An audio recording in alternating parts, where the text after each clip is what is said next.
there are a lot of entrepreneurs that are starting to like want to create that kind of impact, right? That have a similar, basically the same orientation, but the model, the thing they're working on, the problem they're working on lends itself to for profit as opposed to nonprofit. There's actually a lot more activity there. And I was like, okay, and yet you still had the vibrancy of that kind of culture and mission and sense of service, but you didn't have to compromise on salary or equity. And so the thought back then was like, wow, that's a much bigger universe to support. And I think it's going to be, like the biggest trend and venture that no one's talking about.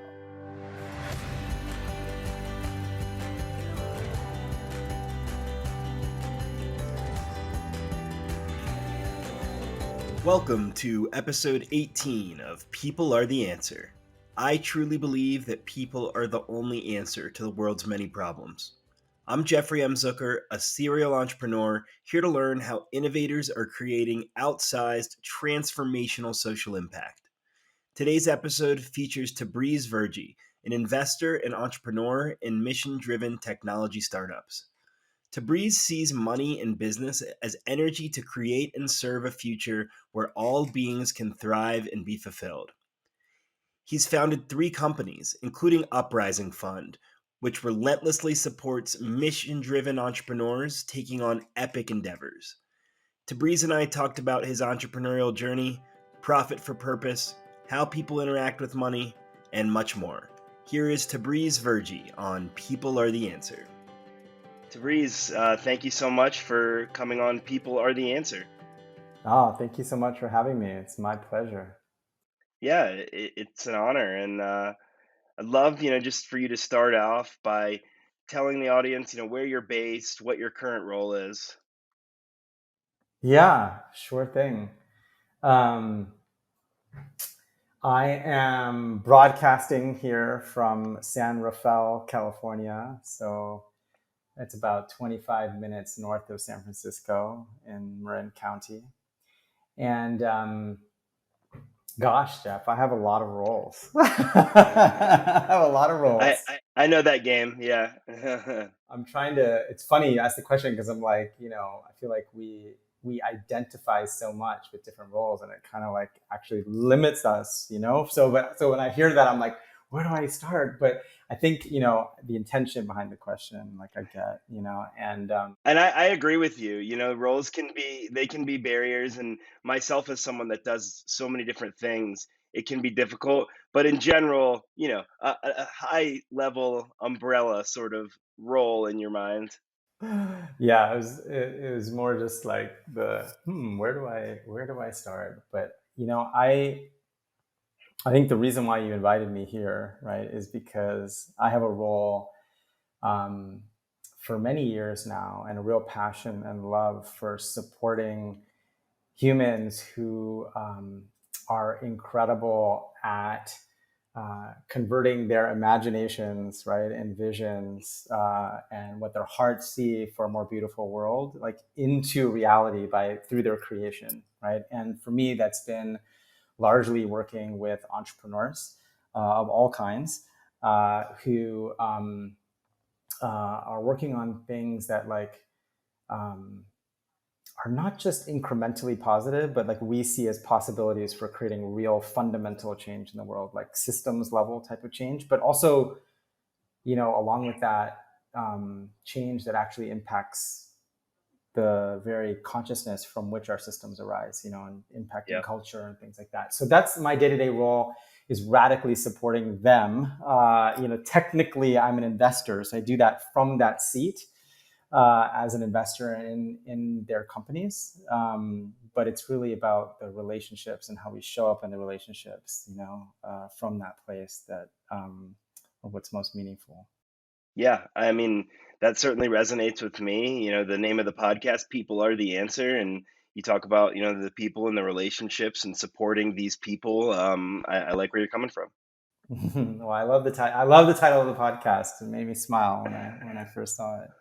I appreciate it. Um, okay, so, you kind of answered where I go next in terms of what motivates you. It sounds like people that are creating transformational impact. Yeah. It is, and it's evolved over time. So I think that's been true for me. It's been true for me actually my whole life as a kid. Like I just dreamed about like how do we more radically, like how do I, get involved with that more? Like how can we get more creative? But I think, and I did it on the side for a long time, and kind of, had an early midlife crisis where I was like, okay, I'm going to do this with all my time, and that was maybe like 12 years ago now. But what's changed is that, um, this the vibrancy of it has evolved over time, and I feel like it's, um,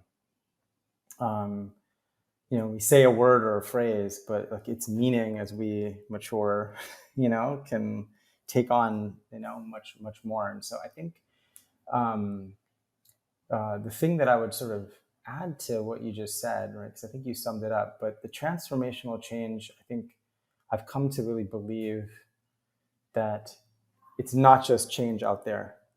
Like to get the real transformational change out there, we have to also be changing along with it, and it's the convergence of those things, like where we get to be in relationship with people who recognize that too on some level, and we get to be in that dance together is where we get really most lit up.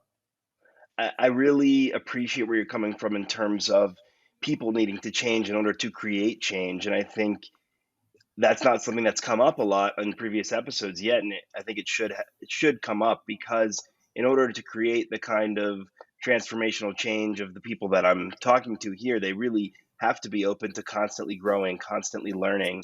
There's so many people set in their ways, and those aren't the ones that are going to create that level of change that we're looking for.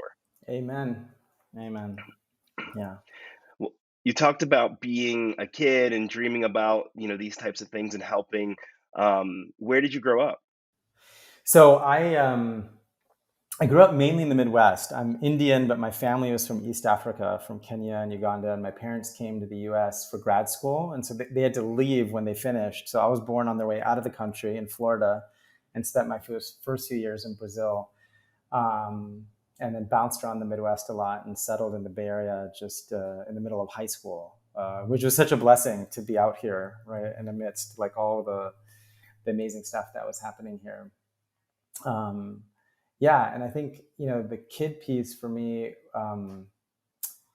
I grew up in a community there was a very deep ethic of service. So it's a community um, known as Ismailis. So it's a sect within Islam that is like got a lot of kind of esoteric ties, and but a very deep ethic of service. I kind of just grew up around it. Like everyone volunteered, everyone contributed a meaningful part of their income to, civic stuff and to community stuff. And so I had that. And then, there were just some models that I saw of like philanthropists, um, including within our community that were doing really cool stuff. Like 100-year visions and like really, really creative and interesting. And, I just was enamored with it. I was like, well, why aren't people doing more of that? Like, I want to be able to do that. And I guess, well, gosh, that takes a lot of money. So I guess I have to play this game of making money in order to go do good. Right. And I was in that cycle, I think, for Yeah. the first 10, 15 years of my career. Well, it sounds like you had some incredible examples around you to sort of sit and observe and absorb. And, I share that mindset in terms of money is a resource that we need in order to create the change that we want to see and need to see. So it's interesting to see that you recognize that early. I saw that early, but I think it was a really incomplete view. I think it was a very much like, the means justifies the ends, right? It was very much like, okay, like do this in order to do that. It was like, it wasn't, I think, I think I had this realization, like life is now, it's not on some deferral plan. Like, I don't control at the end of the day, like how much money I'm going to make. I may think I do, but, when I'm young, but I don't actually. And, there's that. But I think there's also the way, I think at the end of the day, we talked about culture and consciousness, and it's that very thinking that I had. I think is so much at the root of why we still have so many challenges, right? And we're facing so many existential risks is because there's like a set of unconscious behaviors when we're in that mindset, right? That we're kind of born into, that are actually at the very root of the challenges that we have. So I think it's been a multi-year journey that I'm still on of like really unpacking that, right? Unpacking the unconscious dynamics of money that are at the root of so many of our issues. Right. Well, you talked about, sort of how your mindset transitioned from initially just kind of seeing, money as this resource as long as the ends justify the means. So where did that take you in your early career, and when was that shift? So my early career was, getting an engineering degree because I had an uncle who was a clean tech entrepreneur and from the finance side. And he said, if you want to be an entrepreneur doing cool stuff, like it's good to have that background, So I did that, but I went and got a job at Bain, the consulting firm, and thought, okay, I'll do this for a couple of years. And that's like a track to business school. But I ended up leaving after 3 months to start a company with a childhood friend of mine, and just got on that. And I think once that happened, it was just so fun and so creative. It was like, I don't know. I think I was like, just unemployable after that. I had to figure out some way to invent something for myself to do. Right. So, I had a couple go arounds as entrepreneur, and we got lucky with our second company and the first internet boom, and had an exit. It was an internet music company that became really popular, and gave us a chance to start angel investing and playing with entrepreneurs, and for me, like funding social entrepreneurs and cool tech-enabled nonprofits on the side, like Kiva.org, which is the world's first crowdfunding platform. Yeah, I want to And dig in a little more to that. yeah, we can talk more about that, which is a very formative experience. But it was very much like do the volunteer work and the social entrepreneur impact stuff on the side, and your main job just like, play the game. I went into traditional venture capital and started a firm there that was just kind of doing things like everybody else. And it was really the first thing that I had done with this same childhood friend of mine that didn't work out. And I had a child in the middle of it, and I took my first break after it didn't work. And I kind of knew better that I probably shouldn't have gotten involved in the opportunity in the first place. So I wasn't really listening to the deeper voice. And it was just kind of a wake up call to reflect. And I just had this, very clear realization of I want to work on things I love and with people I love right now, every day. And it was, of course, things that were like problems worthy of people's lives. And it was like really meaningful stuff. But it was like, no, I just want to do that now. And I want to just support those humans and be there for them, however I can. And that was really where the shift, the big click happened, right? And then, of course, being in that more reflective place, right, and questioning my own answers. I was like really good at asking everyone else the questions, but asking myself the deeper questions. I think that just began to compound. Like I was like a pretty static human until that point, and I was like, oh no, like there started to be a shift in the meaning making engine, right? And that compounded and has led to some really interesting things. But that's how I'd summarize the the beginning arc, right? And the beginning of the shift. Yeah. I like it. It's cool to see you looking back on it, with a new perspective, that, something different than you had then. So I appreciate you sharing that. Um, you briefly mentioned kiva.org. I'm definitely interested in learning a little bit more about that and how you got involved with it. Yeah. Kiva is it's such a special organization. So I think this was like 2005 or 2006. It was a couple, Matt Flannery and Jessica Jackley, who Matt had been to Africa and was like working in microfinance and saw the power of microfinance, to empower and uplift people in their lives. And was like, well, can I share this with my family? Like I could go online and like maybe post a website and like my family could fund the loans, and just he just did that wanting to do a simple thing, and like internet community just saw it, bloggers and people, just boom, it was all this attention and energy. It was like, wow, this could be a thing. So yeah, it ended up becoming the first crowdfunding platform, but for democratizing microfinance and allowing anywhere in the world to, support in a dignified, sustainable way with a zero interest loan, to other people. And another dear friend named Premal Shah from PayPal was trying to do something with microfinance at PayPal and saw what Matt and Jessica were doing, and were just like, oh my God. And so they all teamed up, and he left PayPal, and they started Kiva, and it became like the most talked about nonprofit for like a few years. It was like Oprah and Bill Clinton and PBS, and I mean, it was just a lot of buzz and energy and attention, and looking back, I mean, I don't know what the stats are now. I was sort of a founding board member and initial funder, and I was there for 11 years. And now it's probably been 15 or 16, but, they're probably getting close to, the well north of $1 billion worth of loans, and, millions of families and lives that have been positively impacted, and, still continuing to innovate and do really cool things. That's absolutely incredible. And I saw that the mission is listed as to connect people through lending to alleviate poverty. And I mean, that's powerful. It's a powerful mission. And it sounds like with over 1 billion in loans, that's been incredibly impactful. I mean, especially considering how small of a loan I assume makes a big difference. Yeah, no, it's been a really amazing ride. Awesome. Well, incredible work there, and I appreciate sort of the perspective that gave to crowdfunding in general, and the ways that it can be used. And um, another organization that I saw that you're involved with is WotC. Is that Mm-hmm. right?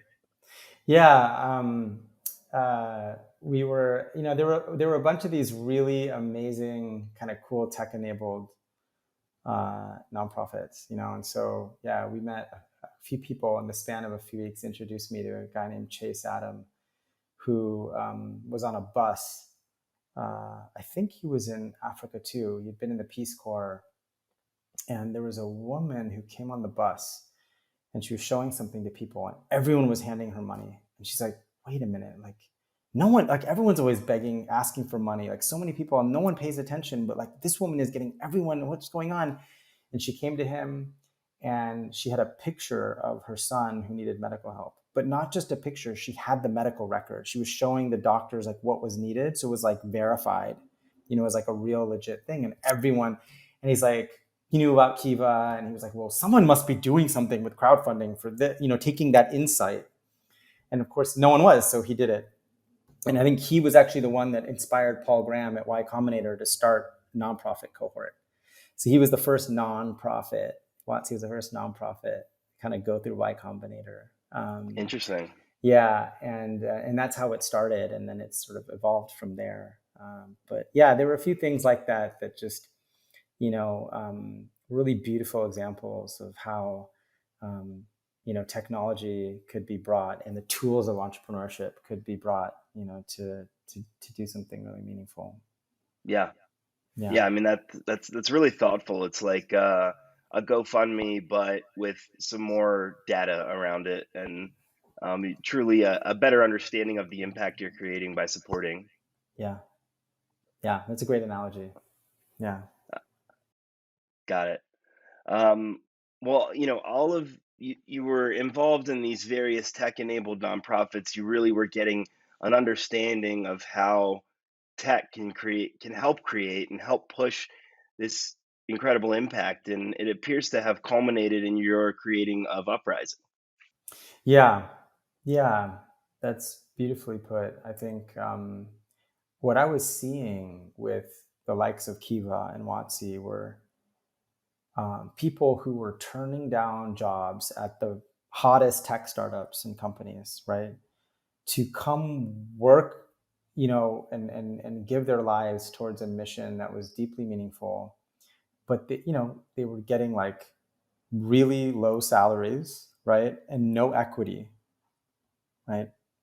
But the psychic income that they were receiving was like so potent that it made up for that, right? And it wasn't just the founders, but it was like, lots of people that were joining these things. So for me, it was like, wow. And there was such an incredible energy around them. So it was so fun to be there, but you could feel that energy just lifting, right, the org and carrying the mission and, impacting the like press they got, right? And the thought I had was like, wow, there are very few things every year that emerge in that domain that could really, I think, have the potential to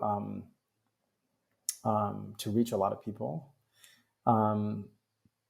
But there are a lot of entrepreneurs that are starting to like want to create that kind of impact, right? That have a similar, basically the same orientation, but the model, the thing they're working on, the problem they're working on lends itself to for-profit as opposed to nonprofit. And there's actually a lot more activity there. And I was like, okay, and yet you still had the vibrancy of that kind of culture and mission and sense of service, but you didn't have to compromise on salary or equity. And so the thought back then was like, wow, that's a much bigger universe to support. And I think it's going to be, like the biggest trend in venture that no one's talking about. And so it was really like, okay, the last thing the world needs is another venture fund. Like I was very cognizant of that. I was like, okay, but I love being the person behind the person. I didn't want to be kind of in the hot seat as founder anymore, or at least not at the time.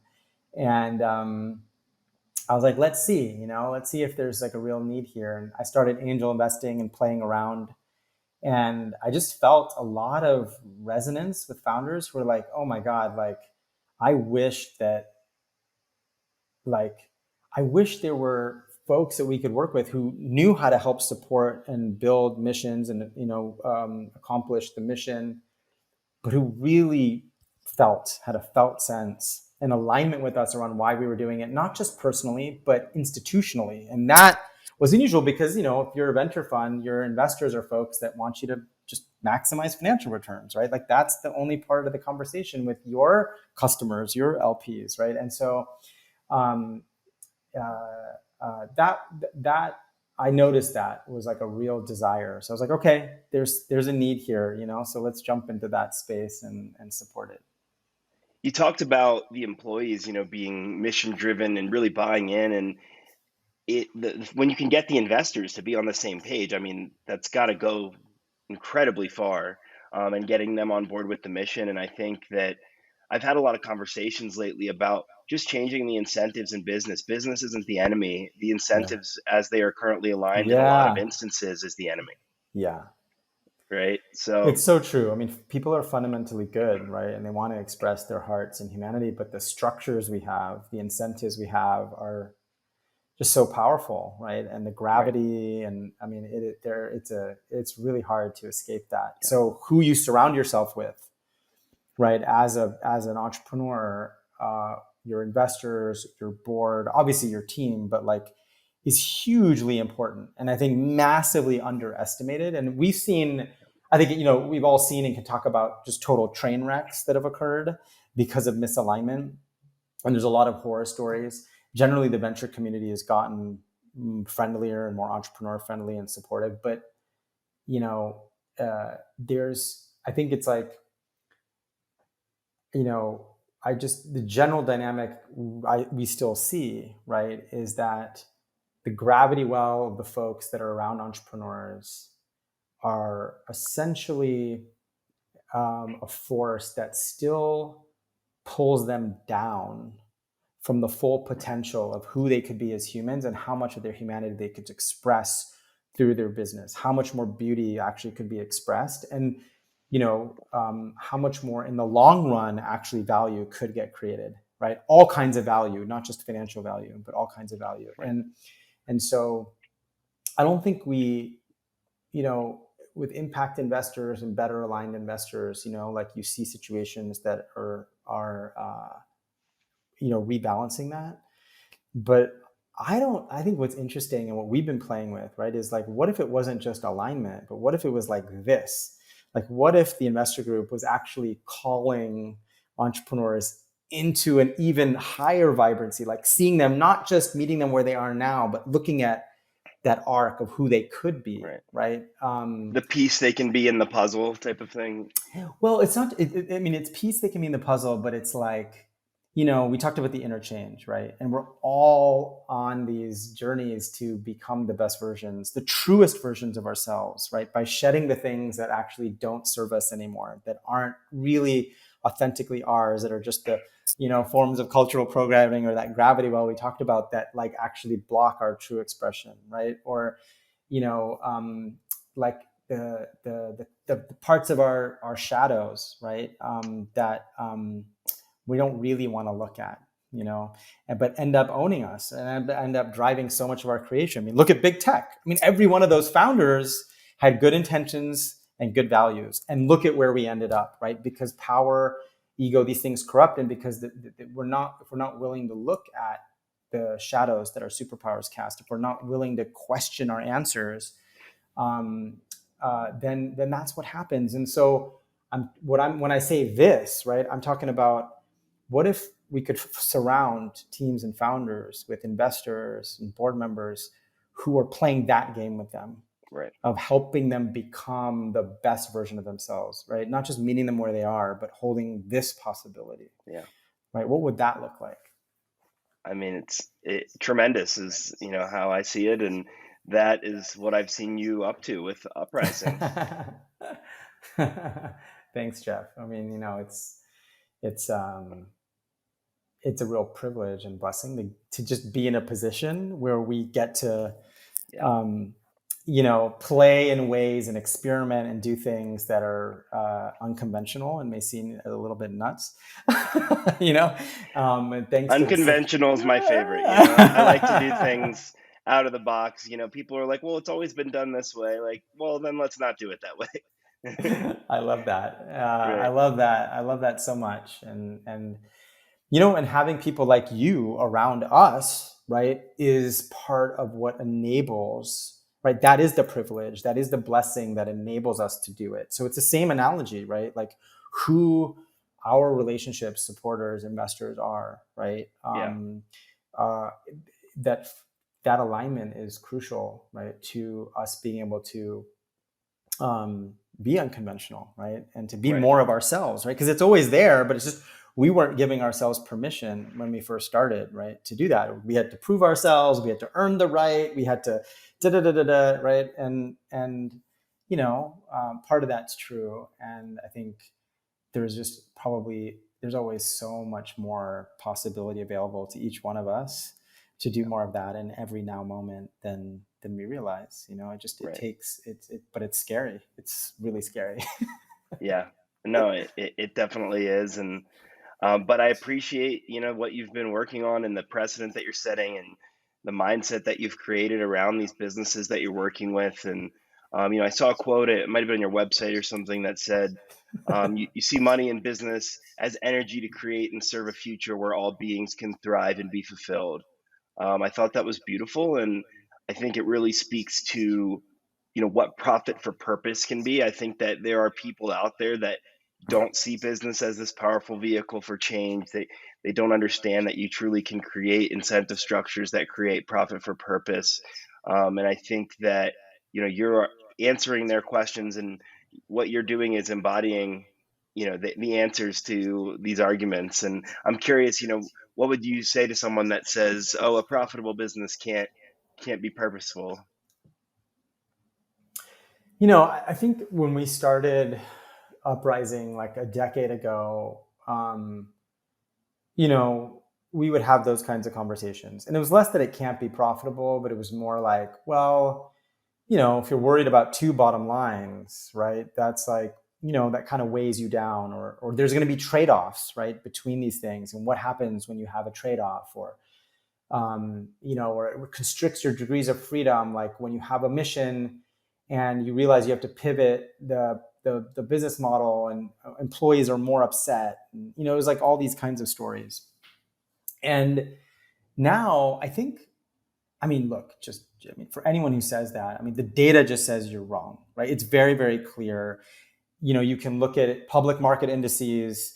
There's so many studies. The last chapter of John Mackey's book on conscious capitalism like summarized a lot of this data from like 10 years ago, and like in the last decade, there's been so much data. So, we've done our own analysis of the private markets. Like it's just it's just an old story at the end of the day, right? And the truth is that we experience is that the hardest thing right now, the most meaningful thing for a business are who are the humans, right? Who's the team, right? It's 80% of it. And the competition for talent and for great people, right, is so high. And you just can't, if you don't have a deeply meaningful, like for anyone who wants that in their life, like if you don't have that, you're in big trouble, right? And I think the more vibrant that is, the better the talent's going to be, the higher the retention is. We see this all over the place. So there's a series of things like that we see across the industry and the businesses we work with that are just really, really clear. Yeah, that's been a very clear trend to me in job seekers, looking for, things that make them want to be there and want to be at the job. My friend Mo Brown, who was in a previous episode, he mentioned kind of, your tangible salary versus your intangible salary. It's like someone's tangible salary can be super high, but if that intangible salary isn't high as well, then they might go with the lower monetary salary. Yeah, that's right. And I think, again, so much of the programming around money is that people make decisions that actually don't lead to their happiness and well-being, right? Because it turns out the intangible stuff, right, is like actually, and the research shows, right, it's just like actually way more important to our fundamental happiness and well-being. So I love that, with Uprising, you support mission-driven technology entrepreneurs pursuing epic endeavors that matter. I think that is very clear and concise, and I appreciate that. And I was hoping you could tell us a little bit, maybe about some of these epic endeavors, whether that's telling us about portfolio companies or not. I think that's exciting. Thanks, Jeff. I'm going to go right there. I wanted to say one other thing Yeah. about profit, purpose, business, Oh, money. yeah. I think that I think like we're like very much on the sort of the bell curve of that understanding. I feel like we're like more than halfway through it, roughly. Like a lot of people get that, and there's still people that are sort of catching up. But that's going to happen. It's going to happen. So if we look at like where the puck is going, right, and like what is the edge today, right? What is the provocative? Like what is the thing we need to question now? It's not that, right? We get that. We know that's important. Like everything should incorporate that. But when we talk about money as energy, right? If that's true, then energy should be able to flow in any form and in any way, right? That without constraint to create the future we want to live in. And so, when we if to accomplish the change and the mission we care about, it requires us to not only maximize profit on the efficient frontier of risk reward, right? But to complement that with other things in the ecosystem. It could be philanthropic dollars that go into any number of channels. It could be other structures. It could be lending. It could be any number of things, right? Why aren't we doing that, right? Like, why aren't we doing that? And so I can talk more about it, and even in the context of some of the examples that you asked me to talk to. So I'll do that. But I wanted to name that, and I also wanted to name that, we're in a period where we are, these mega companies that are redefining industries. And are becoming like nation states, right, in terms of their power. Those are being created faster and faster. And the amount of power they're concentrating is more and more potent because it's gone from ad tech to actually, defining how billions of people wire their biology and their brain, to AI and taking control of evolution, so many things, right? So in that world where we're concentrating power and wealth that quickly, I think this idea of there's a lot of critique of like the billionaire philanthropists, right, who concentrate the wealth and then make the decisions, and I think that's also something that we fundamentally that needs to shift, and that needs to change. And we don't have all the answers there by any means, but it's very clear to see what is broken and what we need to try new ways around. So that is, I think, another piece of the question around it's like sort of the next layer of the question that you asked, Yeah. No, all right. Sorry, I had to, no, that's a really, really valuable point. As much as we can create these businesses that truly have profit for purpose, the profits are accumulating in not enough buckets. Yeah. So what are we doing with that? Yeah. Exactly. So you were asking me to share some stories, basically some examples of stuff that we're working on. Yeah, the types of epic endeavors that your portfolio companies are tackling. Okay. Well, the first one that I would love to talk about is a company called Devoted Health. Yeah, and maybe this is a good time for a disclaimer that I'm an investor in Uprising and directly an investor in Devoted Health. Yeah. And thank you for naming it and for being part of it. Absolutely. Yeah, we love talking about that one because it's one of those companies where it's like it exemplifies at a very high level so many different things that we care about all at once. So it's a great one to just kind of cover a lot of ground. But the story of Devoted Health is a story of two brothers, Todd and Ed Park. Everything starts with people, right? So, and Todd and Ed, when they were really young, like 24 and 22, helped start a company with another friend of theirs called Athena Health. And it was initially actually focused on moms and babies in underserved areas and like running clinics for them. But there were a lot of challenges in that space, and a very long story, but they ended up writing software to solve problems for those clinics. And that software ended up becoming the business that scaled. And that ended up becoming the largest like internet-based software and first and largest internet-based software to serve doctors' offices. It became a public company. It was very valuable.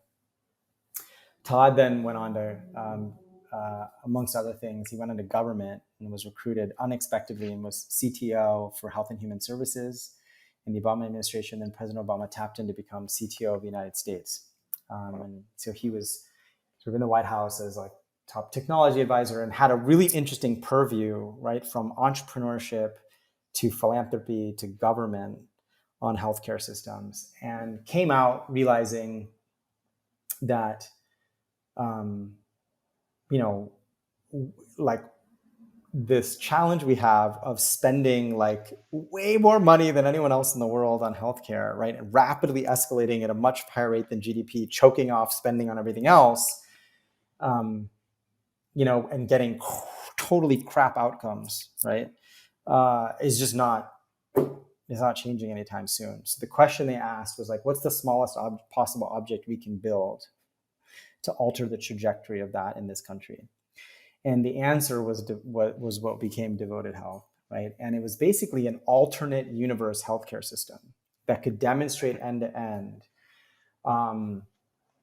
basically proven models of value-based care where you actually, because our system currently, right, only incentivizes more and more expensive procedures because we pay for procedures. We don't pay for outcomes and value in most of the country. But in small pockets where we've done this, it's proven to be highly effective.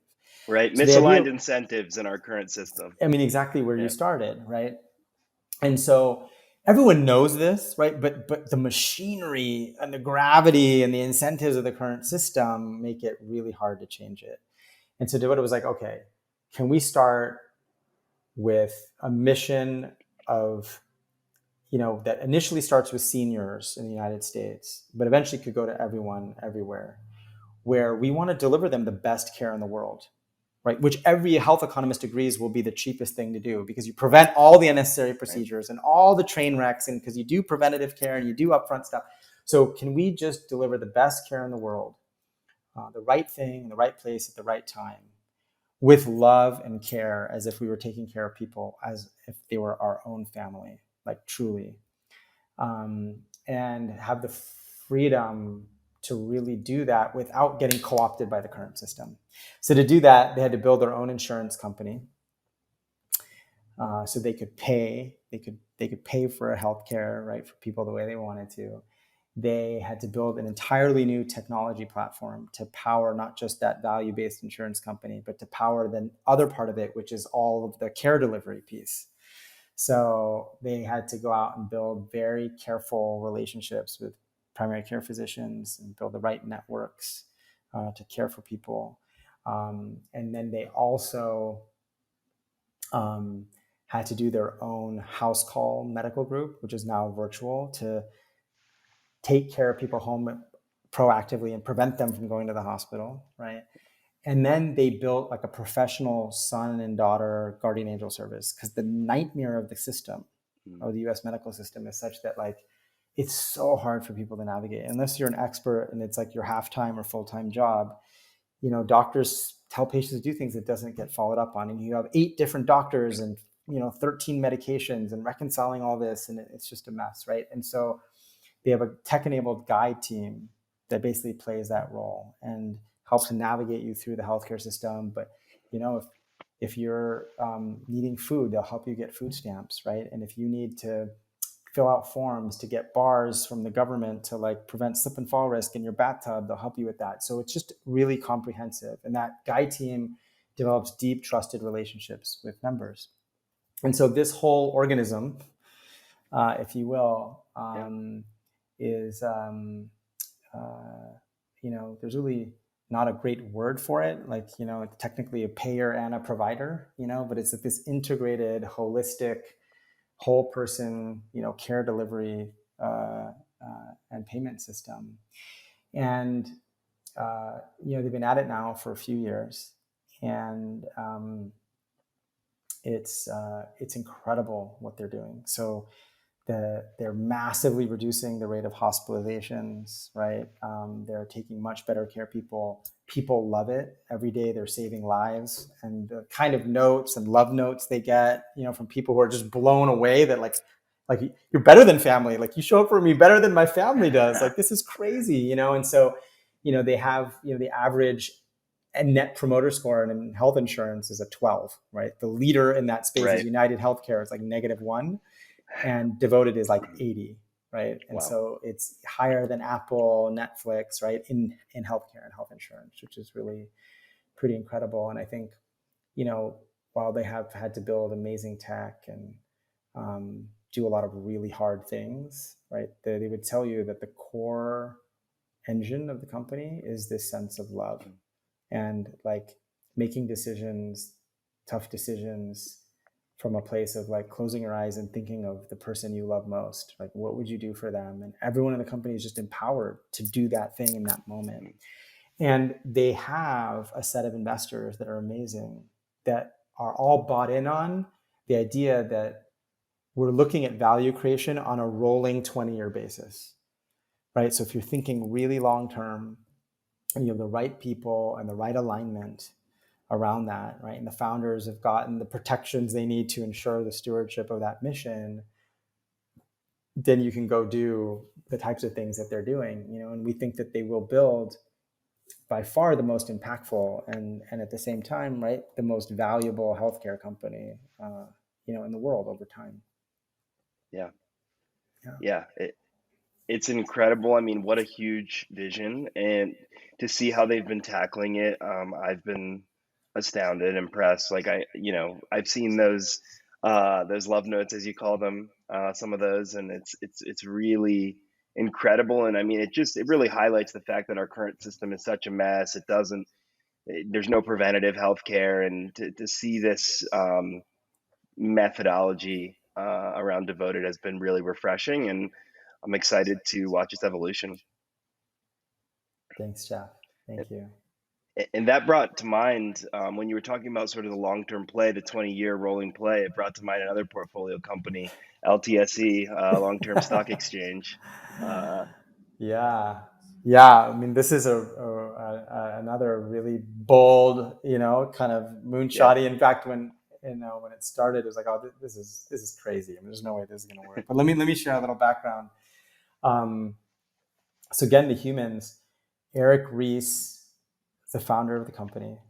He doesn't need much introduction usually because he's like a legend in Silicon Valley across the world. He wrote the book, The Lean Startup. So that whole movement, right, was Eric. And after writing the book, he traveled the world for many years and talking to corporations, big and small, governments, all kinds of institutions. And consistently, everyone at every level of those organizations he would talk to would basically complain about how they can't do the thing that they really want to do and they know is most meaningful. Some version of this story, right? They can't do that because the short-termism, the short-term yep, demands of the next quarter profit and Wall Street this, right, are just suffocating. yeah, He's like, well, and then, being a startup founder, he's like, well, we spend like years, 8-10 years trying to build something that's really meaningful, having this long-term view, considering all the stakeholders, and then like we arrive in the public markets and it's just like the drumbeat, right, of quarterly earnings and like activist shareholders that like, all of a sudden can like um, just have these radical influences, right? And there are people who aren't aligned to the mission at all necessarily. Like they may be renting the stock for a few minutes, right, right. and trading and algorithms, and why in the world do we allow that to happen? Well, so he went out there and he started talking and saying, well, I mean, it's obvious we should just change it, right? Like, why don't we change the game? Like, we created it. But I think he was just shocked by how much resistance there was to that. Oh my Like, no, God. almost like people would get upset. Like, what do you mean? Like, this is natural law. Like, this is the way it Yeah, is. Like, you can't change that. And so he was just, I think he went around for years trying to get the people in power at the existing exchanges to do something about it. But no. And so he was like, any entrepreneur is like, well, okay, I guess I have to do it now. So he started the company to create an alternative to that system and to right. give founders, to give boards, to give shareholders and the missions that they steward, the protections to be able to build for the long term and tune out a lot of the noise that comes. And there's so many movements, right? There's what happened with B Corps and flexible purpose corps, right? And this is a necessary set of things to create that same kind of freedom. There's movements and like conscious capitalism and other things that are like trying to do the same thing, but the gravity well of Wall Street and those dynamics are not, those are necessary but not sufficient. And so he Yeah, realized that you need a mechanism where you have literally the regulatory enforcement and guardrails, right, of the US government that a stock exchange has, right, to create that. And so imagine then if founders could build in um, um, the mechanisms for better governments, for employee representation, for diversity, equity, inclusion, for climate, you name the issue, right? And they could build that into um, essentially into the charter, right, of the business, right, and have that protected.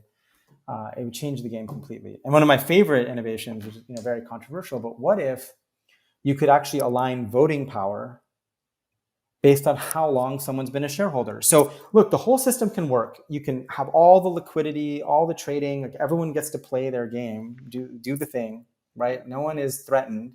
But if you just made that one shift, now imagine if I'm a 10-year shareholder, I have 10x the voting power of someone who's been a 1-year shareholder. I can still sell my stock anytime, but all of a sudden, that company now, right, can actually continue to make the right long-term decisions and not get yo-yoed and yanked around. And so, there's not been a new exchange in like decades. So they filed a Form 1, it was like a 600-page application with the SEC. And 5 or 6 years later, got actually approved for a new exchange and got a medallion, that enables them to do it. And they went live, and they now have their first 2 customers, 2 high-profile, fantastic technology companies. So Twilio, right, which is probably being used in the background for us right now, and Asana are listed on the exchange. And they also basically are building tools for the whole startup ecosystem. So the whole journey from when you found a company, because you got to start working on these things right away. If you wait too long, it becomes harder and harder. So they built all kinds of tools around governance and stewardship, for founders, for companies along the way through being a public company.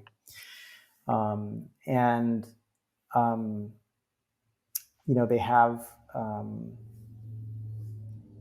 now that they're, it's like 5-6 years, and like no one thought you'd even get the exchange approved, right? And then nobody thought like you could actually get it up and running, and like great companies would join it. And so here they are, and there's a lot of excitement now because the experience for founders and executives of being in a traditional public company, it sucks. Right? It sucks. And they're not the customer of the exchanges. They're the product, because the money is made based on trading volume. So at the end of the day, all the machinery, the investment banks, the stock exchanges, the companies are the product. They're not the customers. So they've inverted that, and they don't make money in any of those misaligned ways, right? So they can really serve the customer.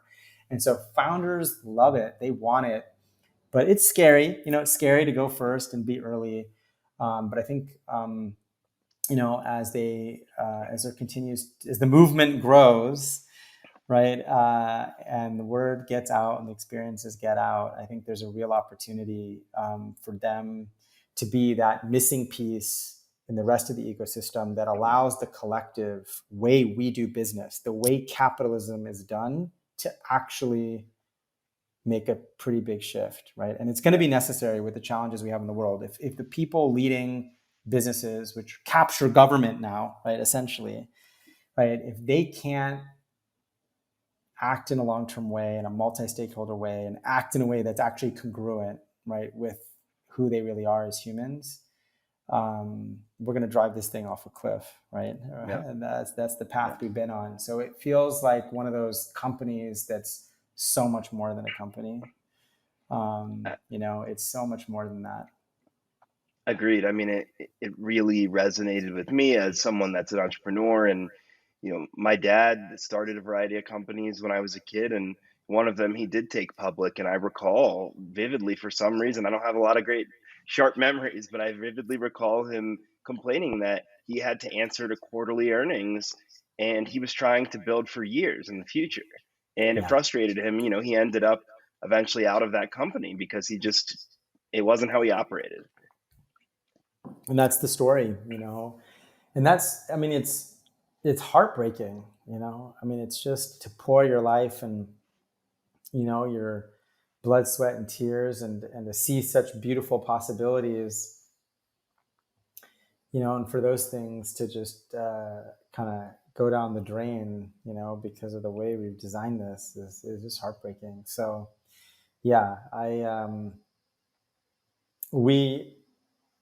we're really excited about LTSC, and it's the type of thing that requires, from our perspective, they're doing something so hard. There's so much resistance. I can't even tell you how much resistance there is in the current, Eric and that team there, right? They need a kind of different kind of support. They could really benefit from a different kind of support, and it's been awesome. And there's an amazing investor group so far that's come together to take it this far, but It's going to require more resources in the future. It's going to require more people, more investors and thought leaders to join this movement. So yeah, anyone who's listening to this, like, if this sparks something in you, like, we'd love to talk about it. Yeah. Yeah. Yeah. So to me, that's a great example of, real systemic change and progress. Yeah. And, one thing that we mentioned previously in our discussions was, where does real systemic change come from? And to me, this is an example of that. Yeah. And I think they're at an interesting point where they can see, like, LTSC is a very highly regulated business, right? And there's different parts of the business that actually have to be separate entities and governed separately. So there's the exchange itself, right? But there's a software business, which is a separate, there's like more of like an asset management, there's different lines of business. And those are things that they're doing themselves. But from their vantage point, once you kind of get in and begin to reimagine, they see so many different opportunities within the ecosystem that are other important levers that could really help support what everybody wants, right? What the founders of these companies really want. And but them spending time and effort doing those things, building a movement, some of those things may not have like discrete short-term, profit outcomes, but in the long run would help support a bigger shift, right? And create the space for, I think, like, we get so used to, like, we want our businesses to show this kind of growth, right? Boom, boom, boom, boom, boom. But sometimes you have to do things where you don't actually know when it's all going to click and come together. But there'll be non-linear events where all of a sudden, because you've laid the groundwork, it's like a boom, right? But the psychology of venture capital, like, doesn't really support that. So it's a really interesting time, because you can kind of clearly see the parts of the business that can go boom, boom, boom, boom, boom, right? But what about the rest of that stuff? Because we know it's important. We know it's going to matter. And so, how do we come together to ensure those things are supported, funded, and resourced in the way that they should? Because that's the way to really be in service to the mission. And I think that companies and teams that are working on challenges of this nature, 5-10 years ago, wouldn't even have the conversation because it was so far out of the realm of what could be possible. But now it's like, we got to talk about this, right? And it is time to talk about it. And there are people that are starting to talk about it, and that's challenging, or at least raising questions around what are the structures? Like, how do we fund and resource and structure companies that are much more than companies? They're really like these ecosystem plays, right? Yeah. Well, we've talked about two incredible portfolio companies, Devoted and LTSE. I'm sure we could talk about portfolio companies all day. You have some incredible ones, but let's dig a little bit more deeply into your journey. Can you talk about how your work has become a spiritual journey? Yeah. I mean, it's certainly been the most surprising part of all this. Like, we went in dreaming about like the stuff we would do, the people we would work with, but what it's brought about inside of us, I think, has just been the most surprising piece of it.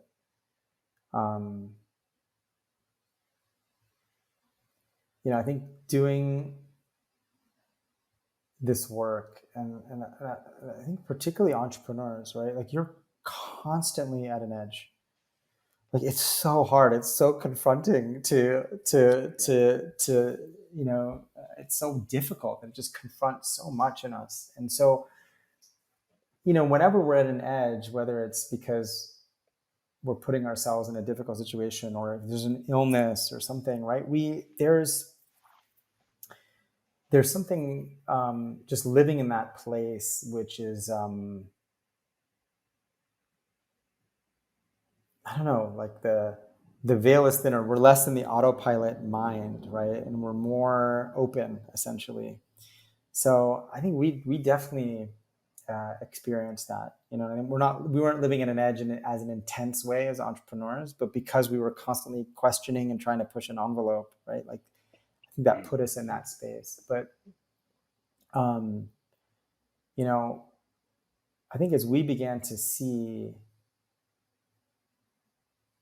things and people that we were so excited about originally, and then see the dynamic that we talked about earlier of like the missed opportunities, the challenges which seem to like, you know, keep popping up in different ways, you know, but we're like speaking to something deeper, you know, the shadows, right, that we talked about that our superpowers cast, like the unintended consequences. I think, you know, we began to be like, wow, like we need to think more deeply about this stuff, right? And we began to see like, wow, like there's this relationship between who we're becoming and these things. And so what it led us to is, you know, I'd first say like getting outside of our comfort zone and putting ourselves in situations where our conventional ways of knowing were being challenged. And then also a lot of like personal development, you know, kind of stuff, right? And the thought was, and I think we needed to do it for ourselves, but then as we did it, we're like, oh my God, this is going to be so impactful for our founders, you know? And we'd sit in boardrooms and be like, people will be like arguing about stuff and issues are coming up. And it's like, we began through that work, being able to realize it's like we had new glasses, like, oh, wait a minute. We keep circling all these issues, but here's the deeper thing, right? Like so-and-so is afraid of this person, like, you know, has a trauma from that. And it's really those things that are actually creating all the noise, but no one's talking about it, right? And there isn't space to talk about it. So I think for us, we started to see that's where the gold was. And I think both us living in our edge and being in service of people in that space, it was like we had to like, what are the best tools? Like who are the best humans to support this stuff, you know? And so that just kind of, yeah, I mean, it was that's what led us down that path. And I think, I can go on about it for a long time, but what I think is important to say is that while it has been hard and challenging, it has been by far the most rewarding part of this. I mean, we are having so much more fun and feeling so much more aliveness than we could have ever imagined. It's like when we started, if it was like, hey, 10 out of 10, it's like we're like at 35 out of 10 right now. And it just keeps getting better, you know? And I wish it's like, how do I express like how fun it is to play, you know, in this way and to be, because we're in relationship this way with everyone, right? So what happens, there's like just a whole different kind of trust, right? A whole different kind of openness. And, you know, I think there's so much joy and depth of connection, right, in that it's just almost hard to put into words. Yeah, I mean, when I am in those types of moments, I'm feeling those types of connections and feelings. I'm like, man, how can I bottle this up and give it to the world? You Yeah, know, like yeah, it's hard, it's nearly impossible to explain, but I get it. You know, yeah, yeah. so I mean, it sounds like it's been an incredible journey. It's amazing to hear, you know, where things are in terms of the excitement and the joy around it. For social entrepreneurs out there, you know, maybe they're early stage, maybe they're a little later, you know, what advice do you have for them? I think we touched on it a little bit before, but I think some of the things that the place we just work, we can put a finer point on it and talk about a couple um, things in more depth. And the thing we touched on earlier was the intentionality with and the care with who you surround yourself with, right, is everything. And that recognition of sort of the leaning into like that inner change. And if those two things can align, if you really can surround yourself with the people that not only are aligned with you on mission and supportive and but are actually, some of them, you're in a relationship where you're supporting one another's becoming. Not only will it be deeply supportive in moments of crisis and trouble and save you a lot of headache and be a lot more fun, but I think there's just a fundamental, here's where I'm going to go. I think it is actually the ground of creation. I think the provocative thing is like, it's almost like we have come to understand that the real metaphysics of startup creation is in the seed fractal of the relationships of the humans that are holding the thing. And every problem that occurs and every challenge and every piece of noise, you can actually see it in that core seed fractal. So if you really tend to that and you really invest in that and you refine that and you make that more vibrant, and essentially you increase trust, right? Well, you're increasing the level of trust in ways that, again, are hard to put into words, because most businesses don't even ever, most people don't even ever, like, they think they're at a place that's really good and they kind of leave it alone. They don't realize there's like, Right. oh, it could be so much better. It unlocks possibility. I mean, it's truly like what we witness in companies is that things begin to happen non-linearly. People are experiencing synchronicity, magnetism, stuff shows up that just needs to show up. It's less efforting, it's more flow, right? There's been science of flow, like, like it's that you're unlocking not just individual flow, but group flow. And that is the most potent engine for creation and for unlocking the possibilities of realizing mission. Yeah, I mean, I think that group flow is incredibly powerful when you can find it. Yeah. So you've worked with some really incredible people that are working on, tremendous projects that are truly changing the world. Are there any stories or a story in particular where you really saw how your work was affecting change, or, an epiphany moment where you were like, wow, like I kind of seized that? And, it could be in a humble way, but just that, you really saw your impact face to Yeah. face, if you will. Yeah. I'll share it in two ways. I think the first way is sort of a transition from your last question to this one, actually. But if you think about,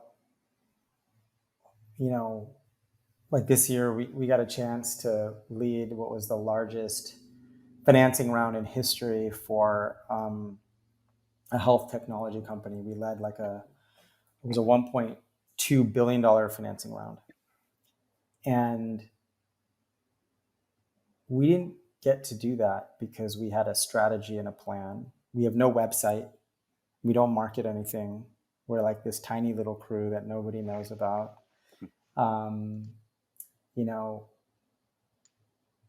None of the traditional or conventional ways of like what gets you into that position. I shouldn't say none, but many of them were absent, right? Right. And it was just like this, truly like following our hearts. I mean, it sounds corny, but it was this like giving ourselves permission to be a little wackier and crazier, more true versions of ourselves, despite what people thought.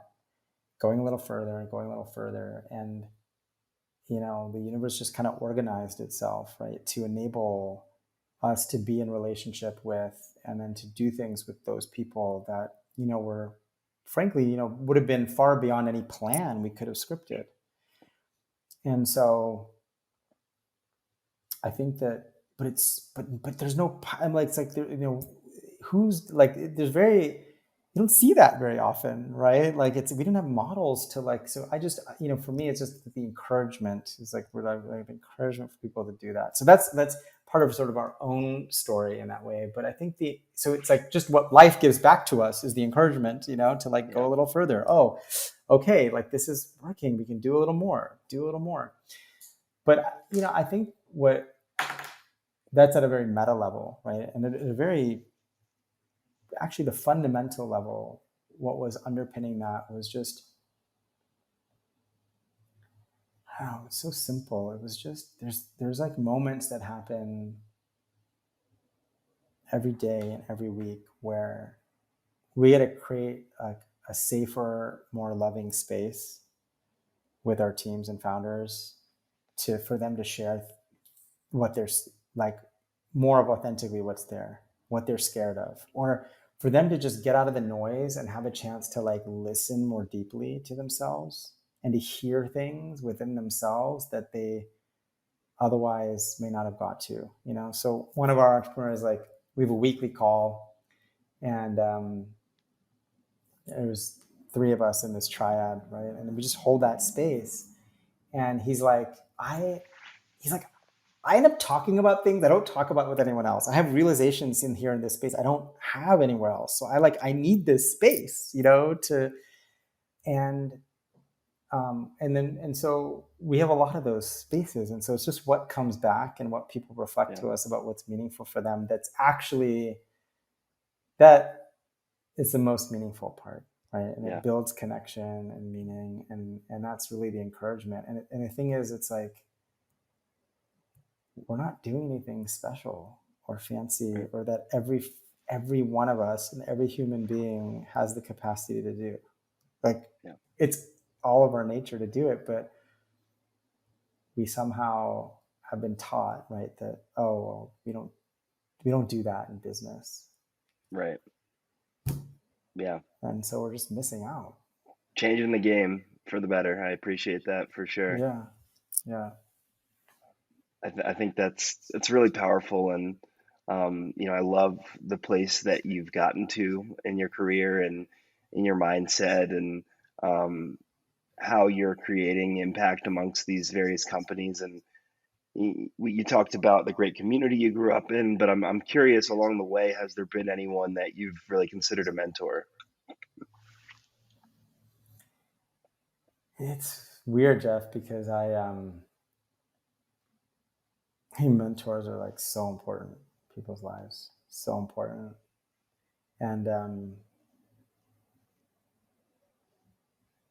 in my professional career, I think starting on my own so early, in my first business we had like, a couple of us like 21-year-olds, and then we had like these like 60-year-old, like highly accomplished, humans that we surrounded ourselves with. And in a way they were mentors, but we were also like, they joined our business. And so it was this weird dynamic. So I think there's so many people that I've learned from, but I've actually lacked and sort of longed for like mentorship in that, traditional sense. Yeah.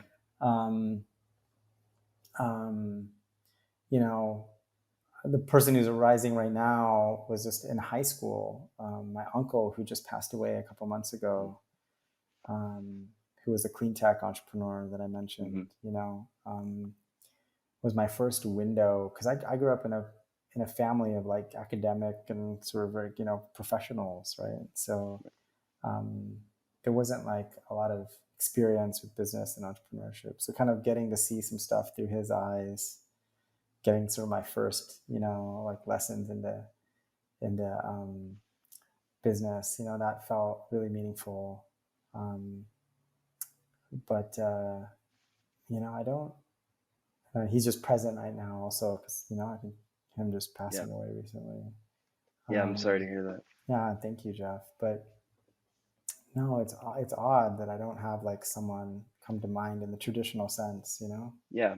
It's honestly, in this space, it's not an uncommon answer that, I've learned from so many people over the years. And, I think that in order to create the type of change that you have to take in so much information and take in from so many people, and you have to absorb and you have to learn.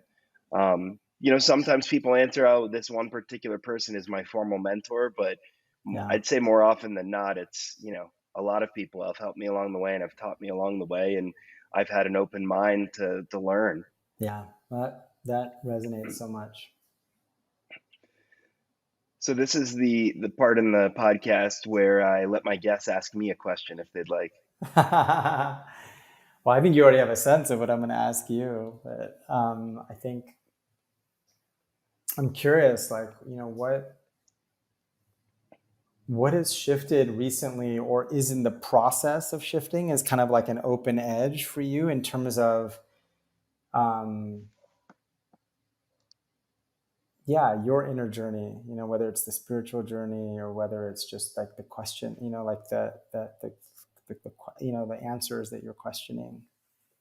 Yeah, I mean, I'd say the first thing that comes to mind is just my son being born. He's a little over a year and a half, and that certainly just changed my perspective on life and the world. And every decision that I make, is his future's in my mind now as well, and that's been really impactful, and just in the way that I see the world. And um, I'd say that I am one that is always in a lot of areas, and have a lot of irons in the fire, if you will. And so I'd say sort of my daily struggle is determining the most impactful place to spend my time. And that was part of this journey with the podcast, is really just I Hmm. want to absorb the people that are doing the types of things that I want to do, and that creating the type of change that the world needs. And as part of figuring out the best places to focus my energy, I'm learning from people like you that are giving me this time and sharing the incredible work that they've been doing. Thanks, Jeff. I love that. Yeah, I yeah, love that. Yeah, nothing like a shift in perspective than having a child, right? right. And it's a really easy gateway to like the future for our own children, to get to the future for all children. Yeah, It's like, yeah, exactly. I mean, it gives you more investment in the future of the world, yeah, and more investment, as much as you can love all of the world's children, having your own just changes the perspective. And people, certainly tell you before you have a kid, like, oh, this is going to happen and that's going to happen, but it's not clear till it happens. no, there's nothing like uh, the embodied experience of something. Yeah, no, I think that I appreciate that question. It's when I ask these questions, it's so interesting to see how they vary. One concern I had when I sort of added in this portion was, am I going to get asked the same questions a lot? And even though I'm interviewing somewhat similar types of people, they tend to vary, and some are more specific, some are more in depth, some are more spiritual. So I really appreciate this one. Well, I appreciate you having me, Jeff. It was a lot of fun. And Well, I've got one more for you. okay, all right, all right. So this is a question that I've another one that I've been doing throughout every episode, making sure to include this. And at some point I'm going to be compiling to kind of see how they vary. But Okay, if you could snap your fingers and fix one thing in the world, what would it be, and how do you think that change would reverberate? this is an easy one for me, actually. Um, Great. for me, the snap of the fingers would be that we um, we could really feel um, other people's emotions. We could feel what it would be like to be them much more easily. Yeah. Because if that were true, then we could create a world tomorrow. We have the resources to create a world where everyone can thrive and flourish, everyone, and that it can be done regeneratively in harmony with nature. We're here. Like, we can Yeah. create that. And it's just that shift, right? Of caring, seeing caring for other as caring for ourselves, right? Yeah. And Giving a heavy dose of if we could empathy feel out. that, that's it. Yeah. I That's it. agree. That would go the longest of ways, and I think there's ways we can do that, you know, gradually. But I look forward to a world where people are more empathetic and understanding of their neighbors and are living not only for themselves but for them as well. Yeah. So it's been awesome having you. Thank you so much. And lastly, I know people listening are inspired. How can people support you and or your impact? Oh, thank you. Um, thing that comes to mind that's related to what we just talked about is how do we could everyone, I mean, what would make me so happy is like anyone who hears this looks for one thing a day in an interaction with money where they're reclaiming more humanity in the relationship with money. Like they're doing more in the spirit of true gift with money. And it can be just like really little things, but looking for those opportunities, I think, unlock something in our consciousness in a really profound way. So that would be Yeah, my ask. that's beautiful. Well, Tabreez, thanks again so much. Always enjoy talking to you, and I'm excited to share this with the listeners, and um, look forward to keeping our conversation going. Likewise. Thank you so much. Thank you. All right. Bye, everyone. Thanks for listening to this episode of People Are the Answer. To find out more, go to peoplearetheanswer.com.